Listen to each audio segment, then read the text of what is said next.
Hello friends, आज हम medical surgical nursing के कुछ महत्वपूर्ण एमसीक्यू को सॉल्व करेंगे जो एग्जाम में बार बार आते हैं।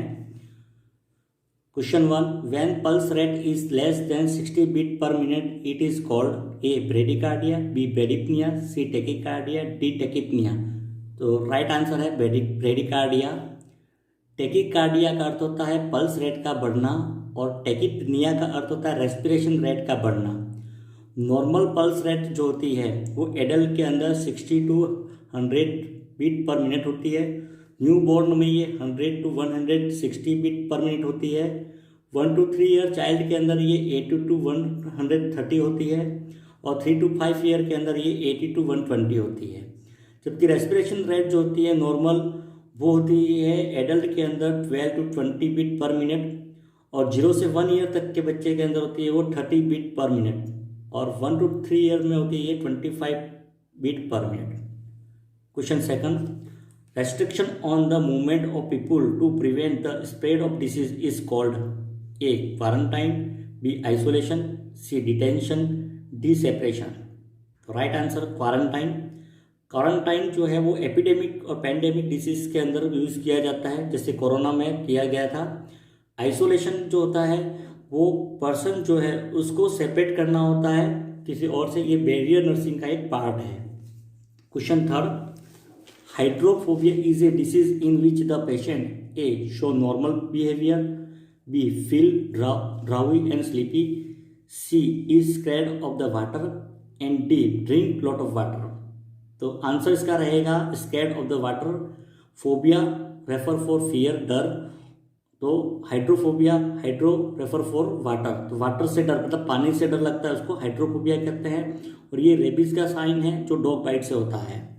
Question 4, all are water borne disease except A hepatitis A, B typhoid, C dysentery, D tuberculosis. तो राइट आंसर इसका जो है वो है D tuberculosis. Tuberculosis airborne disease है जो माइकोबैक्टीरियम ट्यूबरकुलाई के कारण से होती है, जो एक बैक्टीरिया है और ये मेनली ड्रॉपलेट इन्फेक्शन से फैलता है। Question 5, a 5 year old having loose motion has adequate urine output and is playful. मतलब 5 साल का बच्चा जिसको लूज मोशन डायरिया हो रहा है और उसका यूरिन आउटपुट नॉर्मल है और वो प्लेफुल है मतलब खेल रहा है, तो क्या हो सकता है उसको या क्या देना है उसको? What should do? A give ORS, B start IV fluid, C stop feeding, D all of this. तो राइट आंसर इसका गिव ORS, क्योंकि ये डायरिया का माइल्ड केस है। सीवियर केस के अंदर यूरिनरी आउटपुट लो हो जाएगा, लिथार्जी होगा, सनकैन होगी, स्वेटिंग नहीं होगी और स्किन टर्गर जो होगा वो पुअर हो जाएगा और इस कंडीशन में IV लाइन स्टार्ट करना है। Question number 6, all are the true for dysentery except dysentery के लिए इनमें से सत्य है किसी एक को छोड़कर। A presence of blood in stool, B increase frequency of motion, C tenesmus, D presence of worm in stool. तो इसका जो आंसर रहेगा वो रहेगा presence of worm in stool. तो स्टूल के अंदर वार्म, डिसेंट्री जो है वो फॉर्म से नहीं होती, ये बैक्टीरियल होती है। एक तो जिसको शाइजेला से होती है और दूसरा जो होता है वो प्रोटोजोआ से होता है जिसे अमीबियासिस कहा जाता है। ये एक प्रकार की वाटरबोर्न डिसीज है। Question 7, what is the total duration of treatment of multi drug resistance tuberculosis. तो मल्टी ड्रग रेजिस्टेंस जिसको MDR ट्यूबरक्लोसिस कहा जाता है उसका ड्यूरेशन कितना रहेगा? A at least 24 to 27 month, B at least 20 to 24 month, C at least 6 to 8 month, D at least 12 month. तो right answer जो है इसका ए 24 to 27 मंथ, 24 से 27 मंथ तक रहता है इसका। ट्यूबरक्लोसिस में जो थेरेपी काम में ली जाती है उसको डॉट्स कहते हैं, directly observe treatment short course. और इसमें मेनली 4 ड्रग यूज की जाती है, आइसोनियाजाइड, रिफाम्पिसिन, प्राजिनामाइड एंड इथाम्ब्यूटॉल। और ये जो लॉन्च किया था इंडिया के अंदर वो 1997 के अंदर या 1997 के अंदर लागू किया गया था। Question 8, which among the following virus is responsible for most incidence of common cold. Common cold के लिए कौन सा वायरस जिम्मेदार है? A rhino virus, B T4 virus, C MSZ virus, D adeno virus. Right answer इसका rhino virus है। Rhino use किया जाता है नोज के लिए, और मेनली इसके कारण से जो होता है वो राइनाइटिस होता है, मतलब इन्फ्लामेशन होता है नोज के अंदर।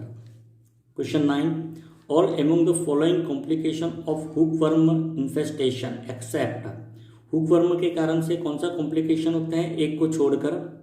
ए iron deficiency anaemia, B nutritional deficiency, C ascites, D meningitis. तो राइट आंसर इसका जो है वो है मेनिंजाइटिस। मेनिंजाइटिस ब्रेन की कवरिंग जो होती है मेनिंजिस, उसका इन्फ्लामेशन होता है, और ये जो हुकवर्म जो होता है वो बी मतलब ब्लड ब्रेन बैरियर को क्रॉस नहीं करता है। Question 10, what is mean by COPD? COPD की फुल फॉर्म क्या है? A chronic obstructive pleural disease, B chronic obstructive pelvic disease, C chronic obstructive pulmonary disease, D none of this. तो right answer इसका जो रहेगा वो सी रहेगा, chronic obstructive pulmonary disease. ये ग्रुप ऑफ लंग डिसीज है जिसमें chronic bronchitis, emphysema, bronchial asthma और एटिलेक्टेसिस होते हैं। Question 11, stroke is caused bye, stroke किसके कारण से होता है? तो इसका जो ऑप्शन है, A lack of blood supply to cerebral blood vessels, B lack of blood supply to coronary artery, C lack of blood supply to carotid artery, and D none of this. तो right answer इसका जो है वो है A lack of blood supply to cerebral blood vessels. तो stroke इसको CVA सेरिब्रोवास्कुलर accident कहा जाता है। ये मेनली तब होता है जब ब्रेन को सप्लाई करने वाली जो आर्टरीज जो होती है उसमें ऑब्स्ट्रक्शन होता है, मतलब या तो थ्रोम्बोसिस के कारण या एम्बोलिज्म के कारण से, और ब्रेन जो है टिश्यू को प्रॉपर ब्लड नहीं मिल पाता, और उसके कारण से ब्रेन टिश्यू के अंदर इस्चेमिया होता है, मतलब वो डैमेज हो जाती है। Question number 12, which on this is not a non modifiable risk factor? इसमें से कौन सा नॉन मॉडिफिएबल रिस्क फैक्टर है? A age, B family history, C overweight, D all of this. तो इसका राइट आंसर सी ओवरवेट होगा। Risk factor जो होते हैं दो प्रकार के होते हैं, मॉडिफिएबल मतलब जिनको बदला जा सकता है, और दूसरे होते हैं नॉन मॉडिफिएबल जिसको हम बदल नहीं सकते। मॉडिफिएबल में आते हैं smoking, alcohol, nutrition, obesity, allergy या डाइटरी हैबिट, इनको बदला जा सकता है।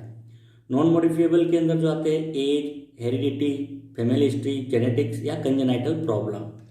Question 13, daily requirement of iodine for normal human growth and development is? Iodine की रिक्वायरमेंट कितनी होगी नॉर्मल ग्रोथ एंड डेवलपमेंट के लिए? तो A 50 to 100 microgram, B 100 to 150 microgram, C 150 to 200 microgram, D 200 to 250 microgram. तो राइट आंसर इसका जो रहेगा वो रहेगा 100 to 150 माइक्रोग्राम। आयोडीन जो होता है वो मेनली नेसेसरी होता है T3 T4 हार्मोन के लिए जो थायराइड ग्लैंड से प्रोड्यूस होते हैं, और इसकी डेफिशिएंसी से गोइटर जिसे गलकोटू कहते हैं वो होता है, और इसमें नेक जो होती है वो एनलार्ज हो जाती है। Question 14, which among of the following is not A common symptom of tuberculosis? Tuberculosis का कॉमन सिम्टम कौन सा नहीं है? ए कफ for 3 week or more, B fever specially at night, C weight gain, D loss of appetite. तो right answer इसका जो रहेगा वो रहेगा weight gain. Tuberculosis bacterial disease है, ये मेनली लंग्स को अफेक्ट करती है, और इसके जो सिम्टम जो रहेंगे वो रहेगा fever, weight loss, chest pain, cough, और इसके लिए जो टेस्ट किया जाता है वो होता है मॉन्टुक्स टेस्ट, और डॉट्स थेरेपी काम में ली जाती है। Question 15, leprosy is caused by a bacteria, B virus, C mosquito, D fungus. तो लेप्रोसी किससे होती है? तो इसका राइट आंसर जो रहेगा वो रहेगा ए बैक्टीरिया। लेप्रोसी एक बैक्टीरियल इन्फेक्शन है जो माइकोबैक्टीरियम लेप्री से होता है। ये मेनली स्किन और नर्व को अफेक्ट करती है।